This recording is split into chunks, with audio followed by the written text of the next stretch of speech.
បន្ទាប់ពីបានចាជីម្នាក់មកកំប៉ុងឲ្យដើរចេញមកវិញគឺថាបវល់ខ្លួនហងអីហង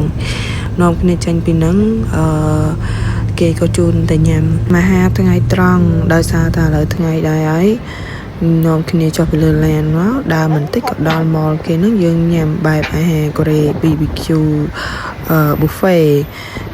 ញ៉ាំអីហើយក៏ដើរក្នុងម៉លគេមកជុំនឹងបន្ទាប់ពីហ្នឹងយើងក៏នាំគ្នាចេញមកមើលតោខ្លួនសេះសមុទ្រហ្នឹងហើយអ្នកនរគ្នាឃើញខ្ញុំនឹងគឺក្តៅយកនិយាយទៅកម្ដៅ39 40អង្សាដោះចេញហើយពួកអីថតរូបអត់ស្អាតដោះកម្មាចេញមួយទៅដល់ហ្នឹងគឺថាឃើញពូនឌីរាក់តាក់ណាស់ហើយមេក្តៅហងអីហងមិត្តភក្តិខ្ញុំនោះទៅចូលបានអ្នកម្ដុំដូចជាមួយ$2ខ្ញុំចាំបាន$2សិង្ហបុរីហើយមេក្តៅហងក្រែមត្រូវប្រើហើយថតរូបនឹងមកជុំពីជុំទៅញ៉ាំបដាដើរបដាដើម្បីទៅរកកន្លែងយើងថតរូបនឹងទេសភាពក៏ស្អាតអីក៏ស្អាតតែក្តៅមុននឹងអ្នកគ្នាក្តៅមែនក្តៅឡើងមួយអាក្រែមនឹងកាន់អញ្ចឹងណាលាយតក់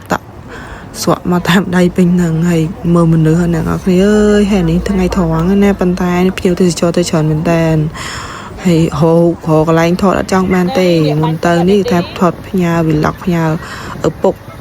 គាត់ចង់ឃើញថាកូនទៅដល់នៅហើយអត់ភ្លេចទេគឺថាថតត្រែននឹងតែអត់បានផុសទេឥឡូវយើងសុំ city view មកជុំសិនមើលទៅទាំងអស់គ្នាថាអាគេខ្ពស់ប៉ុណ្ណាអីចឹងទៅហើយតោបាញ់ទឹកនេះស្អាតប៉ុណ្ណាហើយតមកយើងឃើញ Marina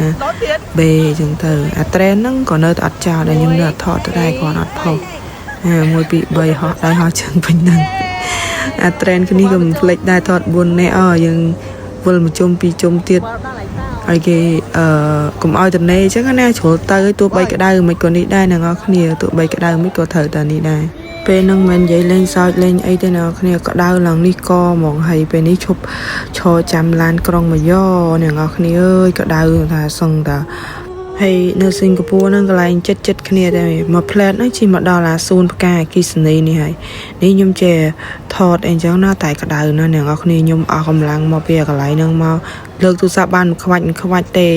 នៅធ្វើម៉េចយើងស្ដាយហើយមិត្តភ័ក្តិខ្ញុំដើរបក់ផ្លិតបដាទាំងហាលបដាអីបដាហ្នឹងឃើញក្នុងវីដេអូដូចអត់ក្តៅទេហើយមើលខ្ញុំកម្មាហងអាវហងគ្របឡើង2 3ជាន់ក្តៅយកទៅមែនតែនហ្មងហើយនេះចេះមានដើមឈើហងហ៎តើល្ងាចបន្តិចចេះរៀងដល់ឥឡូវនេះតិចម៉ោងនេះរៀងធ្លាក់ត្រជាក់អត់សូវក្តៅហ្មងនេះចាប់ផ្ដើមរៀងមានកម្លាំងថតរូបវិញហើយដើរថតកន្លែងគេអីវីដេអូពីជុំអញ្ចឹងទៅចូលទៅដល់កន្លែងអីសួនចិននេះថាប្រមាញ់រូបថតពេញនឹងអស់យើងដើរមកដល់កន្លែងនេះ view រៀងស្អាតតោះយើងត្រេនយើងតទៀតទូរស័ព្ទដាក់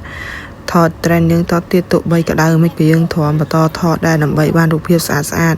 យកទុកផុសហើយថតបានច្រើនរបស់គេដែរហ្នឹងណា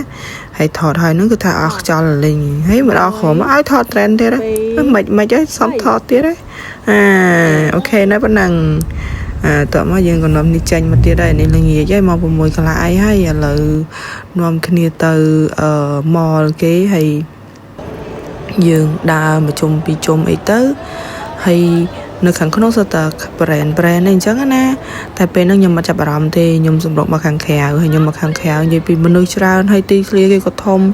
ហើយបរិយាកាសពេលយប់គេភ្លើងចាច់ស្អាតពណ៌គេស្អាតនិយាយទៅស្អាតគ្រប់កន្លែងហ្មងពេលហ្នឹងខ្ញុំរៀងមានកម្លាំងវិញព្រោះល្ងាចថតត្រេនទៀតហើយដើរលេងនេះកន្លែងដើមអីគេនេះហ្នឹងក៏ថតឃើញស្អាតថតទៀតពួកខ្ញុំក៏នាំនេះវិជាតិនេះទៅមើលអា show គេហ្នឹងដល់កណ្ដាលមុខតែហើយទៅមនុស្សច្រើនពេកក៏បកក្រោយចេញមកវិញមកដើរនៅខាងក្រោយវិញអីចឹងទៅហើយភ្លេងគេនេះគេលេងព្រោះរបស់គេអ្នកនរគ្នាអាចស្ដាប់លើតិចតួចចឹងណាជនជាតិគ្រប់បែបគ្រប់សាសមកទាំងអស់ហ្មងមកមើលមកអីហ្នឹងហើយ